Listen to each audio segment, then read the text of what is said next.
جن ضیاء الحق جو بندہ چلا گیا اب کیا بندہ بات کرے.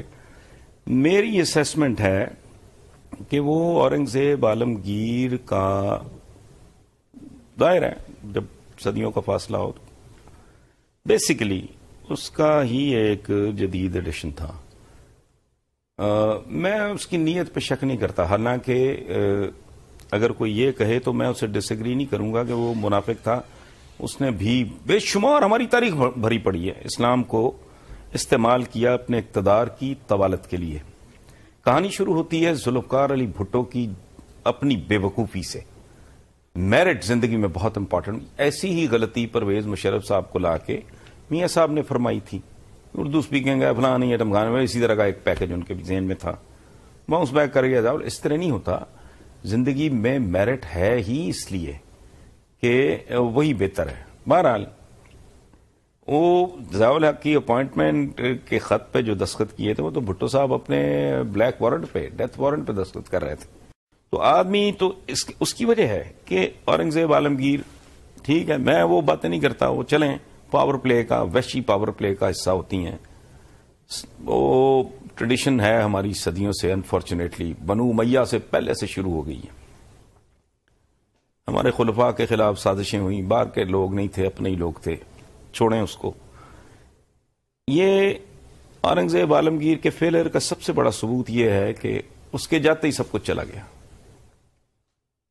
اس نے باپ کے ساتھ کیا کیا، بھائیوں کو کس بری طرح، کس بے رحمی سے، کتنی صفاقی سے اور کتنے بڑے بڑے جھوٹ بول کے اس نے ان کو فارغ کیا. اس کو بھی چھوڑ دیں. اصل بات یہ ہے کہ اس طرح کے لوگ جو ہوتے ہیں نا، ان کا اصل جو جرم قومی سطح پہ جو جرم ہوتا ہے وہ یہ کہ ان کا ویژن نہیں ہوتا، ان میں ڈیپتھ نہیں ہوتی. یہ انہیں کہنا چاہیے they are very today people, they think only in terms of today, maximum tomorrow. جیسے آج کا ہمارا یہ جو بوزنے ہیں، میجٹس، یہ جو پولیٹیشینز ہیں، یہ تو صدیوں کے پار دیکھنا تو بہت دور کی بات ہے. 100 سال 50 سال کا ویژن تو بہت ہی دور کی بات ہے. یہ تو اگلے الیکشن سے آگے دیکھنا، انہوں نے قسم کھائی ہوئی ہے، انہوں نے اپنے تالے لگائے ہوئے ہیں، انہوں نے کھڑکیاں دروازے اپنے دماغوں کے بند کیے ہوئے کہ اس سے آگے سوچ کے کیا کرنا ہے بھائی. ہماری اولادوں کے پاس خرم و ڈالر باہر پڑا ہے، موج کر رہے ہیں، مستی کر رہے ہیں. تو یہ ملک جب ہم پہ زیادہ تنگ ہو جائے گا تو بیٹھیں گے جہاز پہ تو باہر چلے جائیں گے، وہ ہماری اپنی دنیا باہر ہے.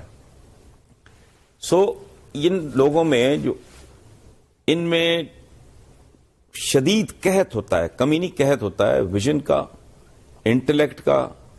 ان کے اندر جسے کہتے ہیں نا دور اندیشی، دنیا کو سمجھنا، اپنے آپ کو سمجھنا، اپنے معاملات کو، وہ ان کی نہیں. ان کا اے ٹو زی صرف ایک چیز کے گرد گھومتا ہے، اقتدار کا حصول کیسے، اور پھر اس اقتدار کو زیادہ سے زیادہ دیر تک قائم کیسے رکھنے. انجام چاہے صدام ہو، ایدی امین ہو، زین العابدین ہو، معمر قذافی ہو، جو بھی ہو، مشرف ہو، یہ اتنے کوئی باولے ہو جاتے ہیں، مجھے نہیں سمجھ آتی. سو ضیاء الحق نے بے رحمی کے ساتھ ذات برادری کو بھی استعمال کیا، مذہب کو بھی استعمال کیا، وطن پرستی کو بھی استعمال کیا. وہ ایک عجیب و غریب طرح کی چیز تھی جو اس ملک کو میرا خیال ہے صدیوں پیچھے ڈال گیا ہے، اور اس کا آسیب اس وقت بھی اس ملک پہ بہت بری طرح سوار ہے. مطلب ایک آدمی جس کو سوائے اپنے اقتدار کے، مجھے نہیں پتا کہ اس میں انٹلیکچوئل ڈیپتھ تھی نہیں تھی، ویژن تھا نہیں تھا. As a student of history میرا آپ سے ایک سوال ہے. اسلام کے نام پہ اس نے بڑی سیاست کری، بہت سارے اسٹیک ہولڈر ساتھ چلائے، فیوڈل سٹرکچر کو اس نے چھیڑا نہیں. امریکن کے ساتھ وہ امریکن تھا، بڑا ذہین تھا، لوگوں کے ساتھ سادگی سے ملتا تھا، سر پہ ہاتھ رکھ کے ان کی خیریت پوچھتا تھا، کبھی کسی کا نام نہیں بھولتا تھا، ایک سیکیورٹی ڈیٹیل کے اندر بہت ہی پیرانوئڈ تھا. وہ سب ٹھیک سر، لیکن ایک معاشرہ جو کہ نسبتاً آج سے اگر کمپیئر کریں تو بہت آزاد معاشرہ، ایک معاشرہ جہاں پہ کلچر اور ٹریڈیشن کے رواج جو ہیں وہ لوگ ریڈیو سنا کرتے تھے، ڈیبیٹس ہوا کرتی تھیں، بہت خوبصورت، بہت بہتر، ایک بہتر معاشرہ، بہت ریلیکسڈ. سر تو اس نے یہ حدود آرڈیننس کی اجازت کیسے دی سر کہ ایک خاتون جن کی بینائی نہیں، ان کو، کیونکہ وہ گواہی نہیں دے سکتی کہ کس نے میرے ساتھ زیادتی کی تو وہ جیل میں.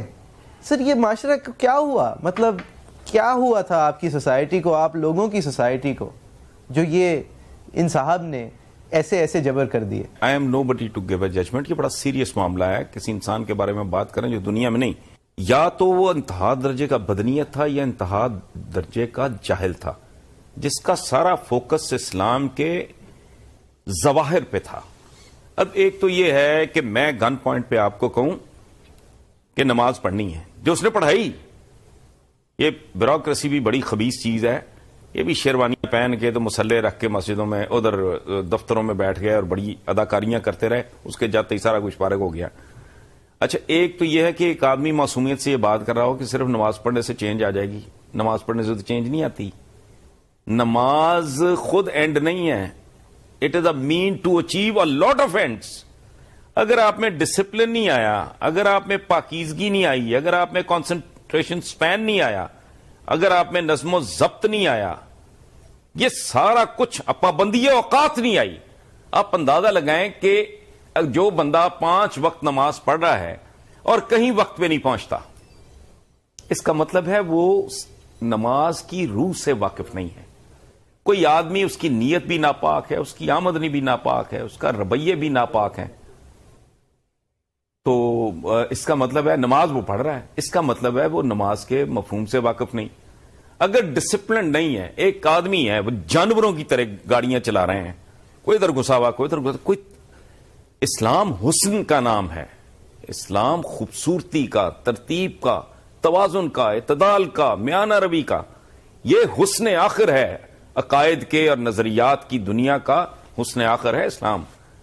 نماز نے اگر آپ کو یہ جب کہتے ہیں نا قطار سیدھی رکھو, او بھائی مطلب یہ ہے زندگی میں ہر چیز سیدھی اور درست رکھو, خوبصورت رکھو. ایک آدمی ہے 5 وقت کا نمازی, یہ سڑک پہ نکلتا تو ایسے لگتا ہے جیسے سرکس میں بندر پھدک رہا ہے. تو ظواہر پہ زور جو ہے نا وہ تو برباد کر دیا اس نے. مسجد ماشاءاللہ بھری میں, میں سمجھتا ہوں کہ جتنے لوگ ہمارے ریگولرلی مسجد میں جا کے نماز پڑھتے ہیں, ان میں سے اگر 10% کو پتہ لگ جائے کہ رب العالمین اس کے تھرو ان سے چاہتا کیا ہے. دیکھیں ایکسرسائز بذات خود منزل نہیں ہوتی. جب آپ جم جا کے ایکسرسائز کرتے ہو تو going to a gym and then going through that drill, وہ آپ کا ٹارگٹ نہیں ہے, وہ ایک ذریعہ ہے ہیلتھ کو بہتر کرنے کا, باڈی کو ٹون اپ کرنے کا, اس کو امپروو کرنے کا. اسی طرح اسلام تو بڑی فیسینیٹنگ چیز ہے. اس کی ساری عبادات کے پیچھے ایک انتہائی خوبصورت کمپلیٹ فلسفی موجود ہے. وہ اہمی تو نہیں تھے, مطلب چند ہزار کی آبادیوں کا مکہ اور چند ہزار کی آبادی کا مدینہ, اور انہوں نے پوری دنیا میں اللہ پاک کا پیغام لے کے وہ پہنچے فلانا. بیکاز ان کو وہ ایک تو عرب سے ان کو زبان آتی تھی, وہ سمجھتے تھے, اور پھر ان کی تربیت کرنے والے ماشاءاللہ علی شان نبی پاک, اور پھر ان کے ان کو تو یہ اس کا ضیاء الحق کا بہت سطحی اسلام تھا. زکوٰۃ کا مطلب ہے نشو و نما, یہ کوئی خیرات اور بھیک دینا نہیں ہے. 2.5% نکال کے, بھائی 2.5% نکال دیا. اس طرح نماز کا ان کا مطلب ہے مسجد گئے, جا کے چھڑپ وضو کیا اور اپنا ایک ایکسرسائز ہی ہے وہ کی, اور اس کا مطلب ہے ہم جنت ہماری پکی ہو. نہیں بھائی, اس کے ذریعے وہ اتنا کچھ بھائی چارہ اگر آپس میں آپ بیٹھ کے برین سٹارم ہی نہیں کر رہے. مسجد نبوی میں کیا ہوتا تھا, اٹھا کے دیکھ لیں, آپ کو ساری بات سمجھ میں آ جائے گی. اگر آپ اکٹھے ہوئے 5 وقت ایک خاص علاقے کے لوگ, اور بھائی میرے آپس میں کوئی دکھ سکھ کی شیئر نہیں کیا, انہوں نے علاقے کا مسئلہ, ایک دوسرے کا ذاتی مسئلہ, کسی کو یہ نہیں پتا کون بیمار ہے, کس کی بچی جہیز کی وجہ سے بوڑھی ہو رہی ہے, اگر یہ نہیں کیا اور اٹھ کے آپ اپنے اپنے گھر چلو گے تو آپ نے کیا کیا بھائی. تو ضیاء الحق کا میں نہیں کہتا, میں تو ایک بات ہے, یہ اللہ بہتر جانے جو اسے قریب سے جانتے تھے, جو اس کی مونچھ کے بال اور اس کے کیا میں کہوں اب, وہ ان کو پتا ہوگا کہ وہ جاہل تھا یا بدنیت تھا. مجھے نہیں پتا. ایک یہ بھی تو ہو سکتا ہے نا, میں اپنے بچے کو ڈنڈا مار کے نماز پہ لگا دوں, لیکن میں ڈیفینیٹلی کہتا ہوں کہ بیٹا یاد رکھنا, اگر تمہارے اندر تمہاری نگاہ میں ہمارا یہ ویڈیو کیسا لگا, یہ بات ہم کو کامنٹ کے ذریعے بتاتے رہیں.